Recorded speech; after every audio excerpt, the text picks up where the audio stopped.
രാഹുലിന് മാത്രം പറയുന്ന കുറേ കാര്യങ്ങൾ ഓഫ് കോഴ്സ് ഉണ്ട്, അത് കോടതിയിൽ ബോധ്യപ്പെടുത്തു. പക്ഷേ ജനത്തിൻ്റെ മനസ്സിൽ ഇപ്പോഴും കുറേയധികം ഷെയ്ഡുകൾ, കുറേയധികം സംശയങ്ങൾ നിൽക്കുന്നുണ്ട്. ആ സംശയങ്ങൾ ദൂരീകരിക്കപ്പെടാതെ രാഹുലിന് ജനത്തിൻ്റെ മുന്നിൽ പോയി നിന്നുകൊണ്ട് എനിക്ക് ഇനി വോട്ട് തരണം എന്ന് ആവശ്യപ്പെടാനുള്ള ഞാൻ ഒരു വാക്ക് പോലും പറയാതെ എന്നെ സ്നേഹിക്കുന്ന എത്രയോ മനുഷ്യന്മാർ ഈ നാട്ടിലുണ്ട്. ഒരു മറുപടിയും പറഞ്ഞിട്ടില്ലാതെ, ഒരു മറുപടി ഞാൻ ഇതുവരെ പറഞ്ഞിട്ടില്ലല്ലോ. ഞാൻ നിശബ്ദനായി ഇരുന്നിട്ട് എനിക്ക് കത്തുകൾ അയക്കുന്ന എത്രയോ അമ്മമാർ, അതുപോലെ എന്നെ വിളിച്ച് എന്നെ ശാസിക്കുന്നവരുണ്ട്, വഴക്ക് പറയുന്നവരുണ്ട്, വഴിപാട് നടത്തുന്നവരുണ്ട്.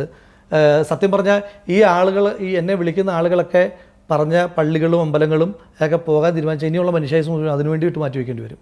അത്രയും ആളുകൾ സ്നേഹിക്കുന്നുണ്ട്. അപ്പം അത് കണ്ടപ്പോൾ എനിക്ക് ഭയങ്കരമായ പ്രയാസം ഉണ്ടായി.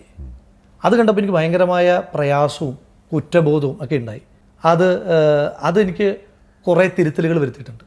കുറേ കാര്യങ്ങളിൽ എനിക്ക് മാറ്റം വരുത്തണം എന്നുള്ള വളരെ ആത്മാർത്ഥമായിട്ടുള്ള ബോധ്യം അത് ഈ ജനങ്ങൾ തരുന്നൊരു നിസ്സീമമായ സ്നേഹം എനിക്ക് തന്നിട്ടുണ്ട്. ഞാൻ പറഞ്ഞല്ലോ, ഒരു ചോദ്യത്തിന് മറുപടി പറയാതെ ഞാൻ പോകില്ല.